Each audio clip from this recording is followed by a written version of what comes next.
નમસ્કાર, ન્યૂઝ 18 ગુજરાતીમાં આપનું સ્વાગત છે। હું છું આપની સાથે સંધ્યા। રાજકોટ બેઠક પર નવા જૂનીના એંધાણ। કોંગ્રેસે નથી જાહેર કર્યા રાજકોટના ઉમેદવાર। એનસીપી પાસે પૂર્વ એમએલએ ચંદુ વઘાસિયાએ માંગી છે ટિકિટ। તો ચંદુ વઘાસિયાએ રાજકોટ બેઠકથી માંગી છે ટિકિટ। કોંગ્રેસના ઉમેદવાર અંગે સસ્પેન્સ યથાવત। ગોંડલના પૂર્વ ધારાસભ્ય છે ચંદુ વઘાસિયા। 2007માં ગોંડલથી ચૂંટણી જીત્યા હતા વઘાસિયા। ચંદુ વઘાસિયા 2007માં ગોંડલના ધારાસભા બેઠક ઉપરથી એનસીપીમાંથી ચૂંટણી લડી જીત્યા હતા। ચંદુ વઘાસિયા કોટડા સાંગાણીના રાજકીય આગેવાન। 2021 સુધી ચંદુ વઘાસિયા ભાજપના કાર્યક્રમમાં પણ હાજરી આપતા હતા। વધુ અપડેટ મેળવીશું સંવાદદાતા અંકિત પાસેથી। જી અંકિત, રાજકોટમાં નવા જૂનીના એંધાણ।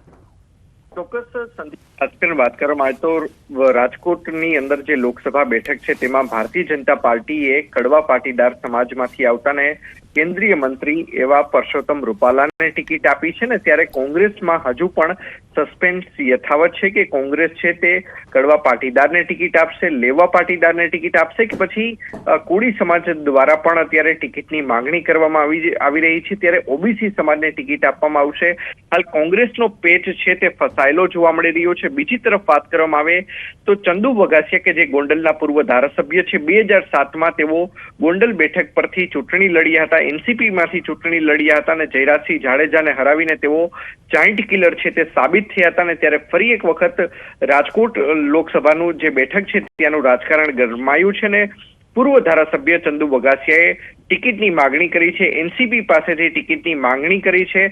હાલ ખાસ કરીને વાત કરવામાં આવે તો જે પ્રમાણે કોંગ્રેસ અને એનસીપીનું ઇન્ડી જે ગઠબંધન ચાલી રહ્યું છે તેની અંદર હવે કોંગ્રેસ પોતાનો ઉમેદવાર ઉતારશે કે પછી એનસીપી પોતાનો ઉમેદવાર ઉતારશે તે જોવું અતિ મહત્વનું બની રહેવાનું છે। જી સંધ્યા। જી બિલકુલ, આપનો આભાર અમારી સાથે જોડાવા બદલ। તો રાજકોટમાં નવા જૂનીના એંધાણ એવું પણ બની શકે કે કોંગ્રેસ રાજકોટમાંથી તેમનો ઉમેદવાર ન ઉભો રાખે અને એનસીપી સાથે જે સેન્ટ્રલ લેવલ પર જે તેમનું ગઠબંધન છે તેના આધારે અહીંયા પણ એ ગઠબંધનના એટલે કે સોગઠા બેસાડવામાં આવે।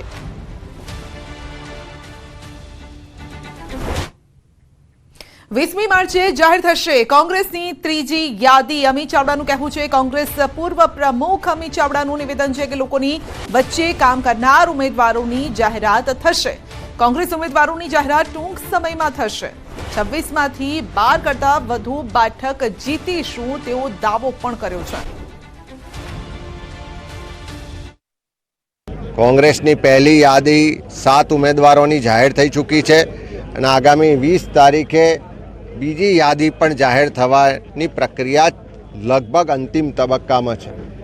ત્યારે આણંદ, ખેડા સહિત આખા ગુજરાતમાં લોકોની પસંદવાળા લોકો વચ્ચે કામ કરતા અને લોકો જેને ઈચ્છે છે એવા ઉમેદવારોની જાહેરાત ટૂંક સમયમાં કરવામાં આવશે। જૂનાગઢમાં ભાજપ સાધુને ટિકિટ આપશે તેવી અટકળો વચ્ચે જ મુક્તાનંદ બાપુએ મોટું નિવેદન આપ્યું। જૂનાગઢ લોકસભા બેઠક ભાજપ કોઈ સાધુ સંતને ટિકિટ આપશે એવી અટકળો છેલ્લા 10 દિવસથી જોર પકડી રહી છે। આ ચર્ચામાં ચાપરડા સ્થિત બ્રહ્માનંદ ધામના મહંત મુક્તાનંદ બાપુનું નામ મોખરે હોવાનો દાવો કરાઈ રહ્યો છે। માનવામાં આવી રહ્યું છે કે ભાજપ અહીંથી વર્તમાન સાંસદ રાજેશ ચુડાસમાની ટિકિટ કાપીને કોઈ નવા ચહેરાને ઉતારશે। ચારે તરફ એવો ગણગણાટ હતો કે આ નવો ચહેરો એટલે મુક્તાનંદ બાપુ। આ ચર્ચા મામલે હવે તો ખુદ મુક્તાનંદ બાપુએ વિડીયો જાહેર કરીને મોટો ખુલાસો કરી નાખ્યો। શનિવારે એવા અહેવાલ વહેતા થયા હતા કે સંત સુરા અને સાવજની ભૂમિવાળી જૂનાગઢ બેઠક પર આધ્યાત્મિક પ્રતિષ્ઠા ધરાવતા ચહેરાને ઉતારાશે, જેમાં સૌથી મોખરે મુક્તાનંદ બાપુ છે। જો કે રવિવારે મુક્તાનંદ બાપુએ જે ખુલાસો કર્યો તેના પરથી બધી જ અટકળોની સ્થિતિ સ્પષ્ટ થઈ ગઈ। તેઓએ કહ્યું કે હું લડવા માંગુ છું એ અફવા છે, મારો માર્ગ જુદો છે। મુક્તાનંદ બાપુના આ ખુલાસાથી હવે અનેક ચર્ચાઓએ જોર પકડ્યું છે। લોકસભા ચૂંટણી પહેલા પાલનપુરમાં પાટીદારોનું મહાસંમેલન। ઋષિકેશ પટેલ, અનિકેત ઠાકર જોડાયા। પાલનપુરમાં 31 ગામ કડવા પાટીદાર સમાજવાડીમાં મહાસંમેલનનું આયોજન કરાયું. આ પાટીદાર મહાસંમેલનમાં મંત્રી ઋષિકેશ પટેલ, અનિકેત ઠાકર જોડાયા હતા. આધ્યાત્મિક ચેતનાથી રાષ્ટ્ર ચેતના અભિયાનને લઈ પાટીદારોનું સંમેલનનું આયોજન હતું, જેમાં મોટી સંખ્યામાં કડવા પાટીદારો ઉમટ્યા હતા. વિશ્વ ઉમિયા ફાઉન્ડેશનના પ્રમુખ આરપી પટેલની સાથે પાટીદાર આગેવાનો જોડાયા હતા. પાટીદારો દ્વારા બનાસકાંઠામાં સંમેલન યોજીને પાટીદાર એકતા બતાવી છે. આ સંમેલનમાં ગામડાઓમાંથી મોટી સંખ્યામાં મહિલાઓ પાલનપુર ઉમટી હતી. આ બેઠક પર મુખ્ય બંને રાજકીય પક્ષો દ્વારા બિન પાટીદાર ઉમેદવારોને મેદાનમાં ઉતારવામાં આવ્યા. ત્યારે આ સંમેલન બાદ રાજકીય ક્ષેત્રે પણ અનેક અટકળો લગાવવામાં આવી રહી છે. મહત્વનું છે કે બનાસકાંઠામાં લોકસભાના ભાજપ અને કોંગ્રેસ બંને ઉમેદવારો જાહેર કર્યા છે. ભાજપે રેખાબેન ચૌધરીને ટિકિટ આપી છે, જ્યારે કોંગ્રેસે વાવ બેઠકના ધારાસભ્ય ગેનીબેન ઠાકોરને ટિકિટ આપી છે. બંને મહિલા ઉમેદવારો છે, જેમની વચ્ચે આ ચૂંટણી જંગ જામવાનો છે. ચૂંટણી આવતા જ દબંગ નેતા મધુ શ્રીવાસ્તવ મેદાને આવ્યા અને કહ્યું કે જીતી શકે એવું જ લડવાનું છે. લોકસભાની ચૂંટણી સાથે ગુજરાતમાં પેટા ચૂંટણીનો પણ ધમધમાટ શરૂ થયો છે. જોકે ચૂંટણી આવતા જ દબંગ નેતા મધુ શ્રીવાસ્તવે હુંકાર કર્યો. વડોદરા લોકસભા બેઠકની સાથે સાથે વાઘોડિયા વિધાનસભા બેઠકની ચૂંટણી પણ થવા જઈ રહી છે. ત્યારે વાઘોડિયા બેઠકના પૂર્વ ધારાસભ્ય મધુ શ્રીવાસ્તવે જણાવ્યું હતું કે આ વખતે ચૂંટણી લડનારા ઉમેદવાર જો નબળા હશે તો હું વિધાનસભામાં જ નહીં પરંતુ સંસદની ચૂંટણી પણ લડીશ. તેઓએ તો ત્યાં સુધી કહી દીધું કે જીતી શકે એવું જ લડવાનું, હારે એવું ચૂંટણી નહીં લડવાની. 110% લડવાનું છે, પણ લડવાનું સિચ્યુએશન જોઈને કે જીતી શકીએ તો જ લડવાનું અને હારે એવું લડવાની તો જરૂર નથી. મધુ શ્રીવાસ્તવે કહ્યું કે સક્ષમ ઉમેદવાર હશે તો તેને ખુલીને સમર્થન આપીશ. તો આ તરફ સાંસદ રંજનબેન ભટ્ટ સામે કર્યા ગંભીર આક્ષેપ, જેમાં તેમણે કહ્યું કે રંજનબેનના શાસનમાં ભ્રષ્ટાચાર થયો. ભાજપ મધ્યસ્થ પ્રદેશ મીડિયા સેન્ટરનું ઉદ્ઘાટન કરવામાં આવ્યું છે. સીએમ અને પાટીલ મીડિયા સેન્ટરનું ઉદ્ઘાટન કરશે. એસજી હાઈવે પર આવેલા કનેક્ટ બિલ્ડિંગમાં મીડિયા સેન્ટર શરૂ કરાયું છે. લોકસભા ચૂંટણીના પગલે આ મીડિયા સેન્ટર શરૂ કરવામાં આવ્યું છે. તો સીએમ અને પાટીલ ઉપસ્થિત છે. નવું મીડિયા સેન્ટર શરૂ કરવામાં આવ્યું છે. લોકસભા ચૂંટણી આવી રહી છે, તેના પગલે આ મીડિયા સેન્ટર શરૂ કરવામાં આવ્યું છે. તો ભાજપ મધ્યસ્થ પ્રદેશ મીડિયા સેન્ટરનું ઉદ્ઘાટન જ્યાં પહોંચ્યા છે સીએમ ભૂપેન્દ્રભાઈ પટેલ, સીઆર પાટીલ પણ ત્યાં પહોંચ્યા છે. અન્ય બીજેપીના નેતાઓ પણ અહીંયા ઉપસ્થિત છે.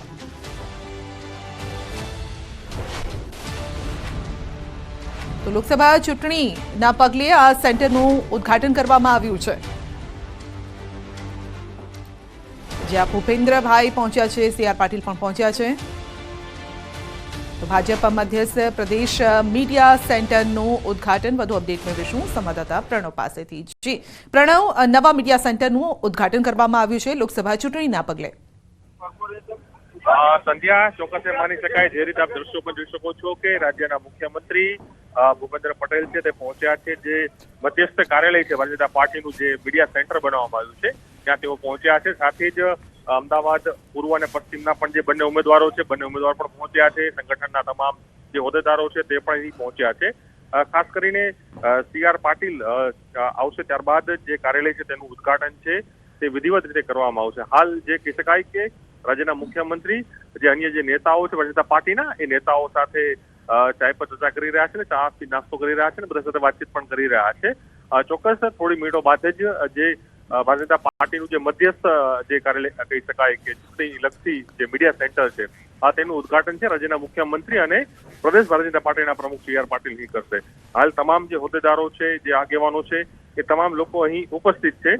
મહત્વપૂર્ણ એ છે કે જે રીતે કમલમ ખાતે ભારતીય જનતા પાર્ટીનું કાર્યાલય છે, પરંતુ જયારે પણ ચૂંટણી આવે એ સમયે મધ્યસ્થ જે કાર્યાલયો હોય છે તે જે પાર્ટી છે તે ઓપન કરતી હોય છે. તમામ જે લોકસભા બેઠકો છે તે લોકસભા બેઠકો દીઠ એ કાર્યાલયો છે તે ઓપન કરવામાં આવતા હોય છે. ત્યારબાદ વિધાનસભા દીઠ જે કાર્યાલયો ઓપન થતા, સાથે જ મીડિયાને લગતી જે માહિતી હોય છે, જે નેતાઓ આવતા હોય, સિનિયર નેતાઓ જે દિલ્હી પ્રવાસથી અહીંયા આવતા હોય છે, તે લોકો જે મીડિયા સાથે બ્રીફ કરતા હોય છે, એ સમયે પણ અહીં જે કહી શકાય કે તમામ જે લોકો છે તે અહીં બ્રીફિંગ કરતા હોય છે અને જે પાર્ટીની જે વાતો છે, પાર્ટીના મુદ્દાઓ છે એની ચર્ચા થતી હોય છે. તેને લઈને જ આજે એસજી હાઈવે ઉપર એક ખાનગી જે બિલ્ડિંગ છે, ખાનગી બિલ્ડિંગની અંદર રાજ્યના મુખ્યમંત્રી અને પ્રદેશના ભારતીય જનતા પાર્ટીના પ્રમુખ સીઆર પાટીલ આ બંને જે મધ્યસ્થ મીડિયા કાર્યાલય છે તેનું ઉદ્ઘાટન છે થોડી મિનિટોમાં જ કરશે. જી બિલકુલ પ્રણવ, આપનો આભાર અમારી સાથે જોડાવા બદલ.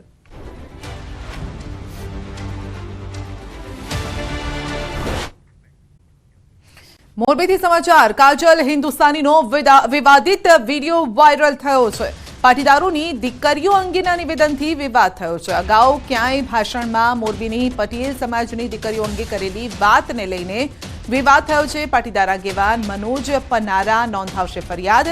મોરબી શહેર એ ડિવિઝન પોલીસ સ્ટેશન ખાતે નોંધાવશે ફરિયાદ. કાજલ હિન્દુસ્તાની વિરુદ્ધ ફરિયાદ નોંધાવશે મનોજ પનારા. વધુ અપડેટ મેળવીશું સંવાદદાતા અતુલ પાસેથી. જી અતુલ, એક ઓડિયોને લઈને વિવાદ સામે આવ્યો છે.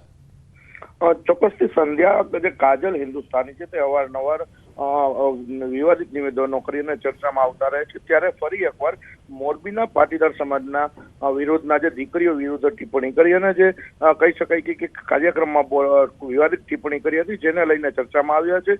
વિડીયો સામે આવતાની સાથે જ પાટીદાર આગેવાન જે છે મનોજ પનારા, તેઓ પણ હરકતમાં આવ્યા હતા અને મોરબી સિટી એ ડિવિઝન પોલીસ મથકે હાલ કાજલ હિન્દુસ્તાની વિરુદ્ધ ગુનો નોંધાવવા માટે પહોંચ્યા અને યોગ્ય કાર્યવાહી કરવા માટે હાલ રજૂઆત કરવા પહોંચ્યા છે. સંધ્યા. જી અતુલ, આપનો આભાર. વડોદરામાં સૃષ્ટિ વિરુદ્ધનું કૃત્ય કરનાર તબીબ પકડાયો છે. ઇન્ટર્ન તબીબ નિર્ભય પ્રકાશ જોશીની ધરપકડ કરાઈ છે. પોલીસે આરોપીને કોર્ટમાં રજૂ કરી 2 દિવસના રિમાન્ડ મેળવ્યા છે. MBBSની વિદ્યાર્થીની સાથે સૃષ્ટિ વિરુદ્ધનું કૃત્ય આચર્યું હતું. ગોત્રી મેડિકલ કોલેજની છત પર રાતનો આ બનાવ છે. ઓડિયો રેકોર્ડિંગ વાયરલ કરવાની ધમકી આપી ડોક્ટરે વિદ્યાર્થીનીને છત પર બોલાવી હતી. તો પીડિતાને ગળાના ભાગે ઈજાના નિશાન છે. બંનેનું મેડિકલ પણ ચેકઅપ થશે. વિદ્યાર્થીનીની ફરિયાદના આધારે ગોરવા પોલીસે ફરિયાદ નોંધી અને તપાસ હાથ ધરી છે.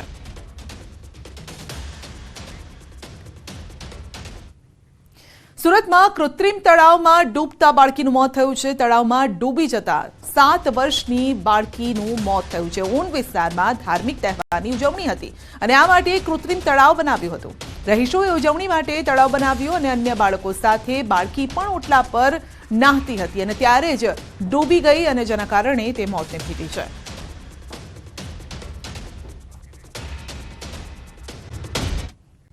સુરતના લીંબાયતમાં મોડી રાત્રે જીવલેણ હુમલો. ઝઘડામાં મધ્યસ્થી કરવા પડેલા લોકો પર જીવલેણ હુમલો થયો છે.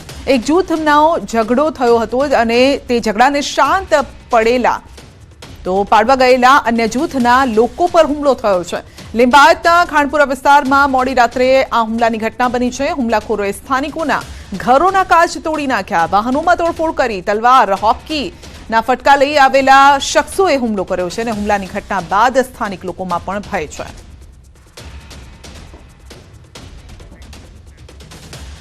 વડોદરામાં ઢોર પકડવા ગયેલી ટીમ પર હુમલો થયો છે. દંતેશ્વરમાં મનપાની ઢોર પાર્ટી પર હુમલો થયો છે.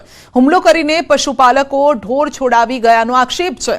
ઢોર પાર્ટીએ 2 ઢોર પકડી અને બાંધી રાખ્યા હતા અને ત્યારે 3 લોકોએ ઝપાઝપી કરી, મારામારી કરી હોવાનો આક્ષેપ છે. ઢોર પાર્ટીના કર્મચારીઓએ મકરપુરા પોલીસ સ્ટેશનમાં પશુપાલકો સામે ફરિયાદ પણ નોંધાવી છે.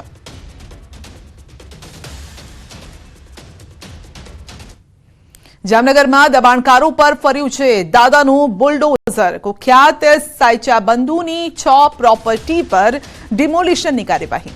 કુખ્યાત સાયચા ગેંગ પર 50થી પણ વધુ નોંધાયેલા છે ગુના અને વકીલની હત્યા બાદ પોલીસ એક્શનમાં આવી છે. SP પ્રેમસુખ ડેલો પોલીસ કાફલા સાથે પહોંચ્યા બેડેશ્વર. સાયચા બંધુઓ દ્વારા ફાર્મ હાઉસ અને ઓફિસ સહિત અલગ અલગ વંડાઓ બાંધવામાં આવ્યા હતા. ગેરકાયદેસર પ્રોપર્ટી પર ડિમોલિશનની કાર્યવાહી શરૂ કરાઈ છે.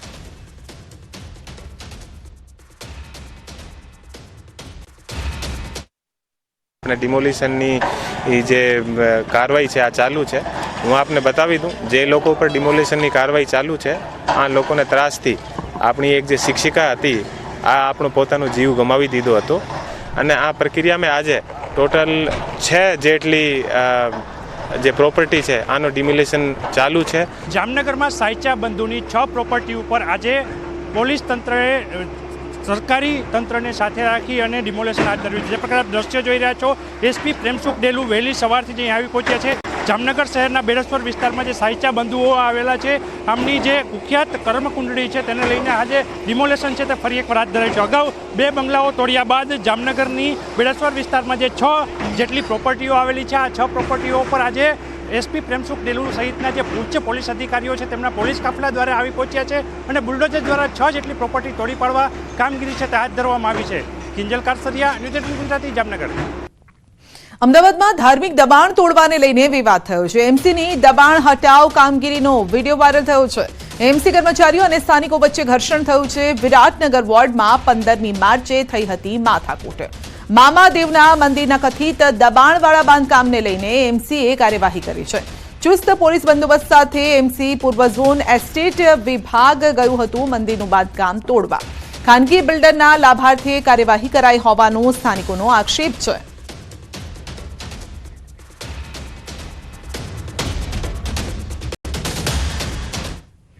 અને હવે વાત કરીશું ફાગણ ઉત્સવની.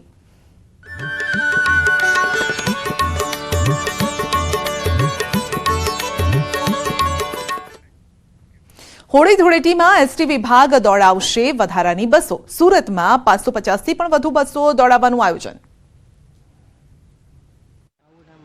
હોળી ધૂળેટી પર્વ ઉજવવા માટે મોટી સંખ્યામાં લોકો માદરે વતન જતા હોય છે. મુસાફરોના ધસારાને ધ્યાનમાં રાખીને દર વર્ષની જેમ ચાલુ વર્ષે પણ એસટી વિભાગે વધારાની બસો દોડાવવાનું આયોજન કર્યું છે. સુરત એસટી વિભાગ દ્વારા દાહોદ, ગોધરા, ઝાલોદ સહિત પંચમહાલ તેમજ અન્ય અલગ અલગ જિલ્લાઓમાં હોળી ધૂળેટીના પર્વની મજા માણવા માટે જતા લોકોના ધસારાને પહોંચી વળવા 20 માર્ચથી 23 માર્ચ દરમિયાન 550થી વધુ બસો દોડાવવા અંગેની જાહેરાત એસટી વિભાગના નિયામક દ્વારા કરવામાં આવી. એસટી વિભાગ દ્વારા 20 માર્ચથી 23 માર્ચ દરમિયાન સુરત સ્ટેશન સામે આવેલ એસટી ડેપો સામે વધારાની બસો દોડાવવાનું આયોજન છે. દર વખતે અંદાજિત 550થી વધુ એક્સ્ટ્રા બસો દાહોદ, ઝાલોદ, ગોધરા, પંચમહાલ, લુણાવાડા ખાતે દોડાવવામાં આવશે. ગત વર્ષે 450 જેટલી એક્સ્ટ્રા બસો દોડાવવામાં આવી હતી, જ્યારે આ વર્ષે 550થી વધુ બસો દોડાવવામાં આવશે. મહત્વનું છે કે રાજ્યભરમાં એસટી વિભાગ દ્વારા હોળી પર્વ પર 7000 ટ્રીપ વધારે દોડાવવાનું આયોજન કરાયું છે.